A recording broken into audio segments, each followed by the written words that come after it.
Thank you everyone जिन्होंने भी मेरे चैनल को सब्सक्राइब किया हुआ है। आप लोगों की वजह से ही आज मेरे 5000 सब्सक्राइबर्स पूरे हुए और मुझे आज उतनी ही खुशी हो रही है जब मेरे पहले 100 सब्सक्राइबर पूरे हुए थे। लेकिन इस जर्नी में मैंने जो सबसे बड़ी चीज़ देखी है कि जो मेरे साथ भी काफ़ी मेरे दोस्त लोगों ने भी चैनल शुरू किया था और कई लोगों से मिला जो रखते हैं ऐसा ड्रीम कि उनका भी एक यूट्यूब चैनल हो, लेकिन वो उसको परस्यू नहीं कर पाते या फुलफ़िल नहीं कर पाते। उसके पीछे कई सारे रीज़न्स हैं, लेकिन पहला रीज़न यही आता है कि हमारे पास वो रिसोर्सेज़ नहीं है, हमारे पास टाइम नहीं है, हमारे पास वो स्किल नहीं है। तो मैं इस पे कि यही कहना चाहूँगा कि कोई भी ऐसा परफेक्ट टाइम नहीं आता है किसी भी चीज़ के लिए जब आपके पास सारे रिसोर्सेज होंगे, सारे स्किल होंगे या फिर उतना टाइम अवेलेबल होगा किसी भी चीज़ को करने के लिए। तो मैंने तो ऐसे शुरू किया कि भाई जो भी चीज़ है मेरे पास, तो आजकल तो सबके पास एक अच्छा मोबाइल होता ही है। तो मैंने बस मोबाइल उठाया और वीडियो बनाना शुरू किया। मेरे भाई लोग मोबाइल पकड़ के खड़े रहते थे और मैं बोलता था वीडियो में। वहाँ से चीज़ें शुरू हुई कि जब ना मेरे पास माइक हुआ करते थे, ना ही लैपटॉप को कैसे यूज़ करें वीडियो में, वो भी मुझे पता नहीं होता था।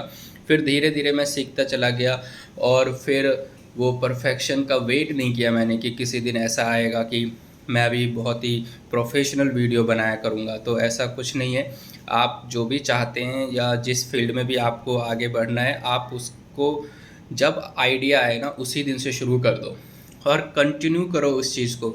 ये नहीं कि 2 दिन 4 दिन के बाद थक जाते हैं। 2021 से मैंने वीडियो बनाने शुरू किए थे और पहला आइडिया तब आया था जब मैं एक कंपनी में जॉब कर रहा था। उस टाइम मैं डिप्टी मैनेजर था अकाउंट्स एंड फाइनेंस का, और जो मेरे कलीग्स थे वो मेरे से पूछते थे कि सर ये वेंडर रिकन्सिलेशन कैसे होता है या कस्टमर रिकन्सिलेशन क्या है, ट्रायल बैलेंस से रिलेटेड क्वेरीज। तो मैं उन सारे क्वेरीज़ को उनको तो मैं एक्सप्लेन करता ही था, लेकिन वहीं से पहला आइडिया है कि क्यों ना एक वीडियो के फॉर्म में अपने चैनल पे ऐसे क्वेरीज़ का जवाब देना शुरू करूं। और मैंने इंडस्ट्री प्रैक्टिकल प्रॉब्लम पे मोर देन 50 वीडियोज़ रिकॉर्ड किए। उसके बाद टीचिंग मेरा पैशन है, तो मुझे एक प्लेटफॉर्म मिल गया कि यार यहाँ पे हम पढ़ा सकते हैं।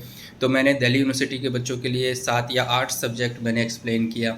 वहाँ से अच्छा रिस्पांस आया। फिर ऐसे आइडियाज़ आते चले गए कि हाँ मेरे पास मैंने एक्सपोर्ट इंडस्ट्री, मैन्युफैक्चरिंग इंडस्ट्री में काम किया, तो एक्सपोर्ट से रिलेटेड जितने फाइनेंस कॉम्प्लायंस या फिर लीगल कॉम्प्लायंस से रिलेटेड चीज़ें आती हैं, आरबीआई और बैंकिंग कॉम्प्लायंस, उस पर वीडियोज़ बनाने शुरू किए। और फिर उस पर भी बहुत अच्छा रिस्पॉन्स आया जब ई कॉमर्स एक्सपोर्टर हमारे कंट्री के बहुत सारे एक सेम प्रॉब्लम को अभी भी फेस कर रहे हैं। तो फिर मैंने उस पर और थोड़ी रिसर्च की और उनको हेल्प करने के लिए मैंने वीडियोज़ और बनाए।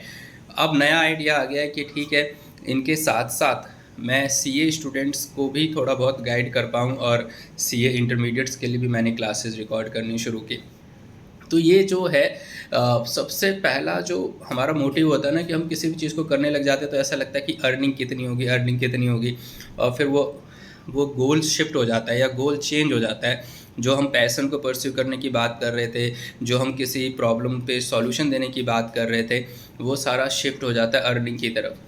इस वजह से हम फिर डिमोटिवेट हो जाते हैं या रेगुलर नहीं हो पाते उस चीज़ में, क्योंकि फिर मज़ा नहीं आता हमें, क्योंकि हम उसको पैसे से लिंक कर देते हैं। अगर आपको टीचिंग में मज़ा आ रहा है, पैशन है आपका, तो आप ये वेट ही मत करो किसी भी चीज़ की कि सब्सक्राइबर्स कितने आ रहे हैं, लाइक्स कितने मिल रहे हैं।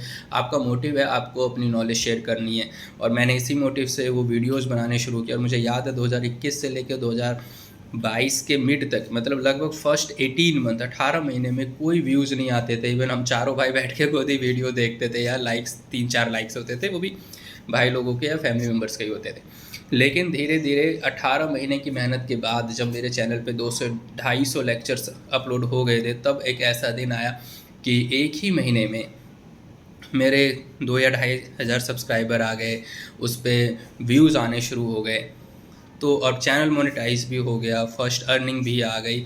तो लेकिन इसके लिए जो मैंने देखा सबसे बड़ी बात थी कि कंटिन्यूअसली आप अपने गोल को पाने की कोशिश करो। आप तो चाहे किसी भी फील्ड में, चाहे वो जॉब है, बिजनेस है, स्टडी है या आपका पैशन है, अगर आप उस चीज़ को लेकर डेडिकेटेड हैं और अपना टाइम आप उसके लिए निकाल सकते हैं, तो डेफिनेटली एक दिन ऐसा आएगा कि आपको उस चीज़ में सफलता ज़रूर मिलेगी। तो मैं कोई इस 5000 सब्सक्राइबर्स को कोई बड़ी सफलता नहीं मानता, लेकिन हाँ, जो 100 सब्सक्राइबर मिलने पे जो मुझे पहली सफलता का एहसास हुआ था, आज वही वाली फीलिंग अभी भी आ रही है। और अभी तो बहुत आगे जाना है, अभी तो बस एक शुरुआत हुई है। तो मैं इसी मैसेज के साथ इस वीडियो को अंत कर रहा हूँ कि प्लीज़ आप उस परफेक्ट टाइम का वेट मत करिए कि एक परफेक्ट टाइम आएगा हमारी लाइफ में तब हम वो सब चीज़ कर पाएंगे। वो परफेक्ट टाइम आपको लाना पड़ेगा। उसके लिए जैसे ही आइडिया आता है कुछ करने का या किसी चीज़ पे एक्शन लेने का, तो आप उसको शुरू कर दो। आधे अधूरी तैयारी के साथ ही शुरू कर दो, क्योंकि जैसे जैसे जर्नी आगे बढ़ेगी आइडियाज़ आते चले जाएंगे, परफेक्शन आती चली जाएगी और हम अपने जो गोल है उसकी तरफ आगे बढ़ जाएंगे और एक ना एक दिन वो भी उसे भी हासिल कर ही लेंगे। तो thank you again to all my subscribers, thank you for your support. Bye bye, take care. मिलते हैं बहुत जल्दी एक नए वीडियो में, तब तक के लिए टेक केयर।